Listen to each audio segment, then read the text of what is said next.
So this fresh cut that I got was obviously a sign.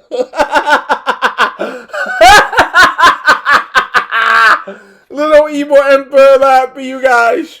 We absolutely destroyed the San Antonio Spurs 134-99. It is the worst defeat that the San Antonio Spurs have ever experienced at the hands of the Sixer franchise. Wow. We would do. I have been bashing, our spot starters, Danny and Seth, really for the most part of the year now. This was the first real game that Seth has had since his first 12 games where I thought Seth Curry is running for an all-star spot. We hadn't seen that Seth Curry in over a couple of months. Well, now we saw it tonight. And Danny Green, all of a sudden, he's shooting and hitting these free balls.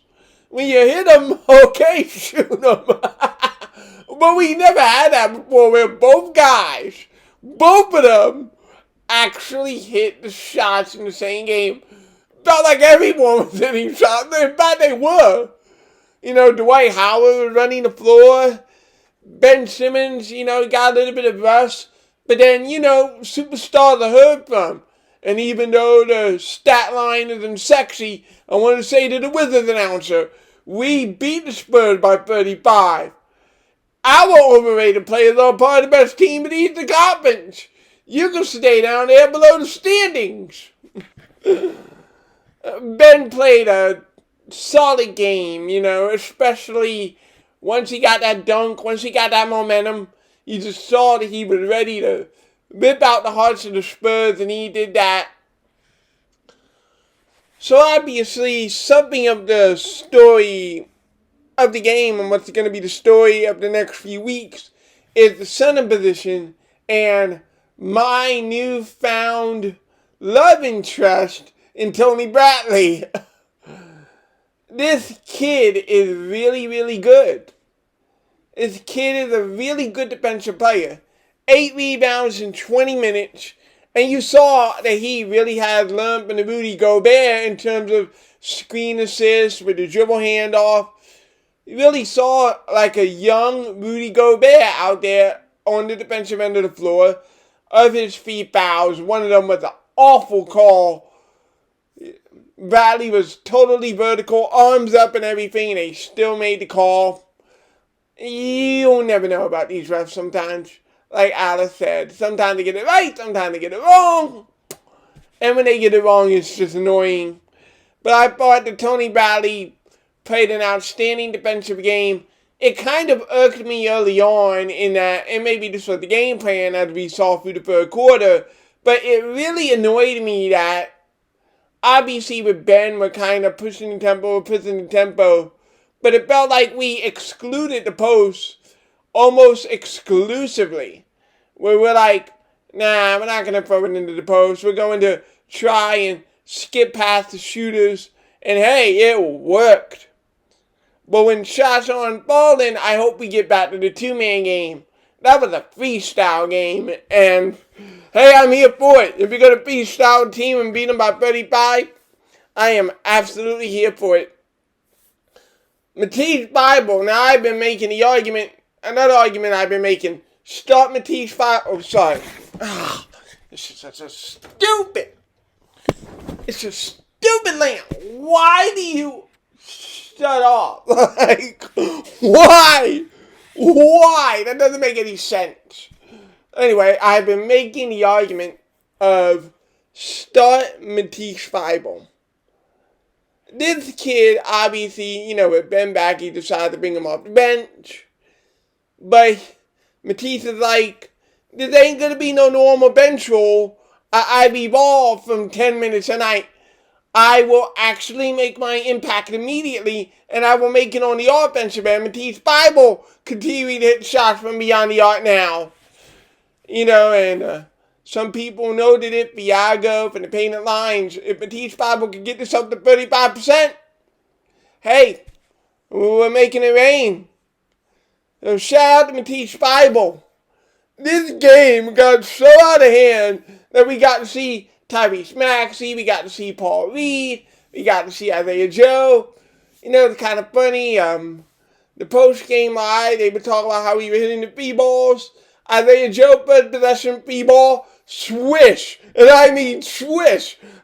Most of our shots didn't even hit rim; it just went straight to the bottom of the net. We absolutely dominated them. And I feel like we would have dominated them even more if Vincent Poirier, didn't get into the game. It's like, I can't believe Vincent Poirier is our new third center now. Like, holy shit, Batman. I would rather sign someone for the street than have Vincent Poirier in a basketball game. If you want to know big man with no potential, that would be Vincent Poirier. That's the big man with absolutely no potential. My God, he's a scrub. But when you're up 35, that's when scrubs get in games. Terrence Ferguson got in a game. He didn't do anything. Scrubs are scrubs. We basically put in our fourth stringers. That's how bad that game was from the Spurs perspective. We put in our fourth stringers. You thought that the blowout against the Bulls like 5 days ago, you thought that was something? This was... I mean, we literally ripped the Spurs a new one where, a lot of Spurs fans would talk about, we had the cap space and they do, and the youth. I don't know if you have youth. I wonder if LaMarcus and DeMar kind of held you up a little bit because obviously you got blown out of the building. So I wouldn't be all that hot about that youth if I was a Spurs fan. I didn't see anything that interested me in the slightest. I mean, you only scored 99 points in 48 minutes in a game where the other team put 134 on your asses. So yeah, I wouldn't know about that youth if I was a Spurs fan. I guess Lonnie Walker's alright, but kind of need more than alright to compete at an NBA level.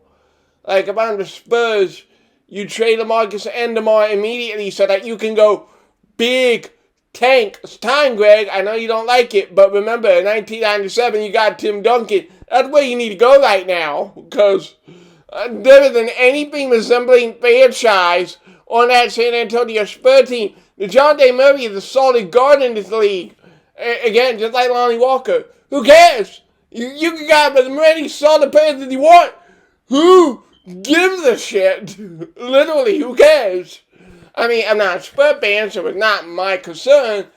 But if I were a Spurs fan, I'd be like, tank already.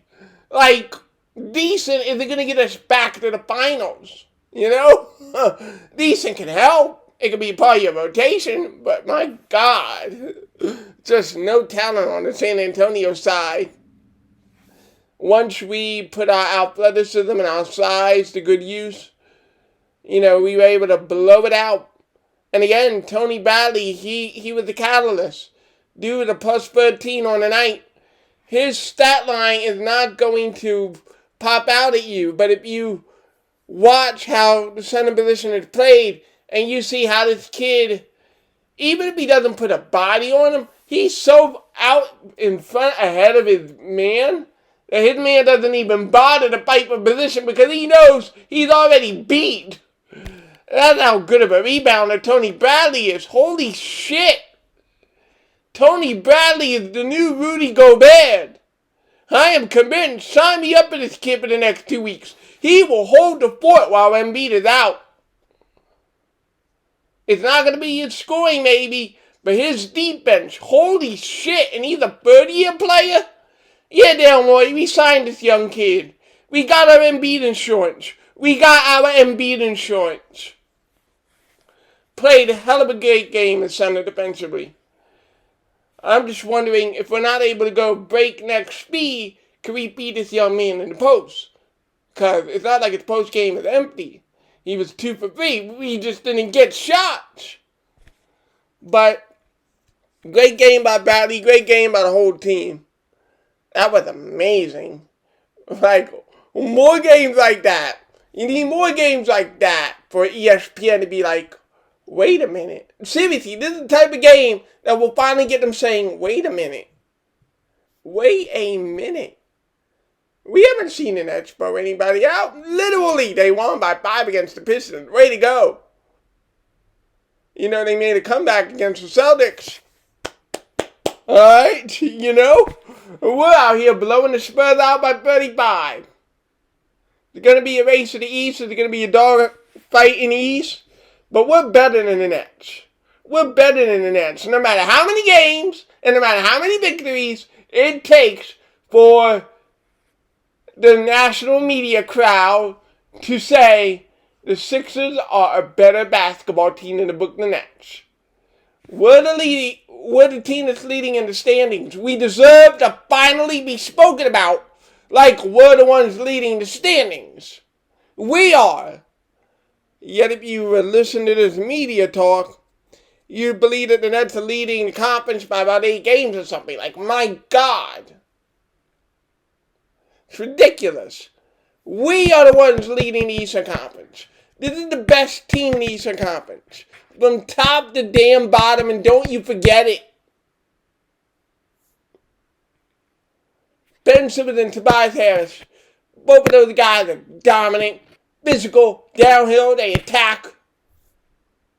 Shake Milton, if we're first in the Eastern Conference, we should still talk about this kid for a 6th man a year. Jordan Clarkson has come down a little bit to earth. So Shake Milton, he's still right in the thick of it. And if Mattise Bible can get his points up to about 10 and 11 on the season, how about Mattise Bible for most improved player? Because the kid, he was always good defensively, but the kid offensive game, been non-existent. If he's able to keep this up for another 2-3 months, I know Christian Wood, but Christian Wood's been out for like 3 months.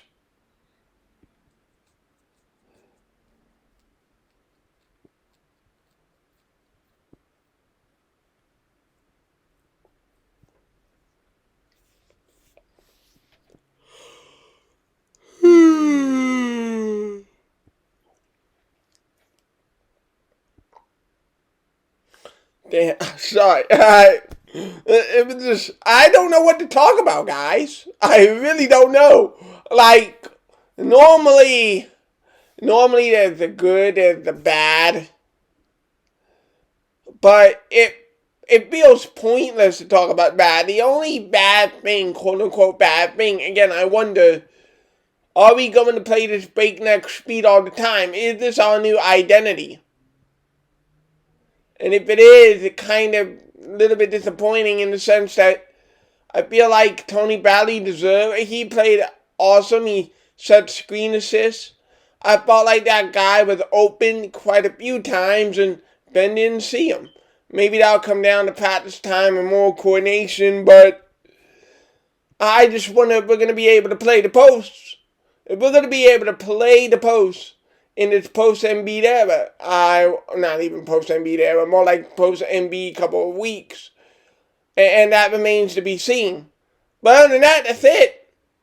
What more can I say about this demolition of the game? What more can I say? Oh, I can say this. We have no need for a 34-year-old center. We have no need. Oh, we're good. We're good. We already have our quote of 32-year-old in Dwight Howard. And quite frankly, again, LaMarcus Aldridge is nowhere close to the defender that Tony Bradley is. We're good. We're good. We're good at the center spot. We are good. Frankly, obviously, we looked unbeatable, but it was the Spurs.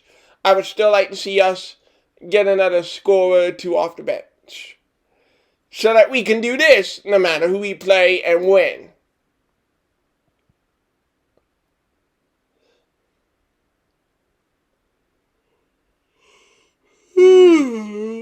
I think that's it. I have been lulled to sleep by the Sixers' greatness. 134-99. The next game is against a team that, okay, they're playing well for them. They're 500 in the Eastern Conference. But quite honestly, it's no greater of a caliber of opponent than the team that we just absolutely demolished. The Knicks. So you tell me if you're afraid of Julius Randle, Emmanuel Quickly, and 33-year-old Derrick Rose. You tell me if you're afraid. I'm not. I'm not. So that's going to be win number 29. This team has won literally, if it wins on Tuesday, and it will, that will be 6 straight wins. This is the best team in the Eastern Conference. Brooklyn has been beating kittens. Who cares about Brooklyn? They're beating kittens. We could play Brooklyn right now and absolutely demolish the Brooklyn Nets. The most overrated team in the Eastern Conference. By far. By far the most overrated team in the Eastern Conference. Ooh, what about their big feet? What if Kevin Durant isn't really Kevin Durant for the rest of his career? That quad is acting up for him. So who knows about Kevin Durant? All I know is this. The actual team that's in first place in the Eastern Conference is your Philadelphia 76ers. It's the Sixers universe signing off, and I somehow managed to make 16 minutes of this. I thought it was only going to be 10 minutes, but kind of went on there for a little bit. Sixers universe. Peace.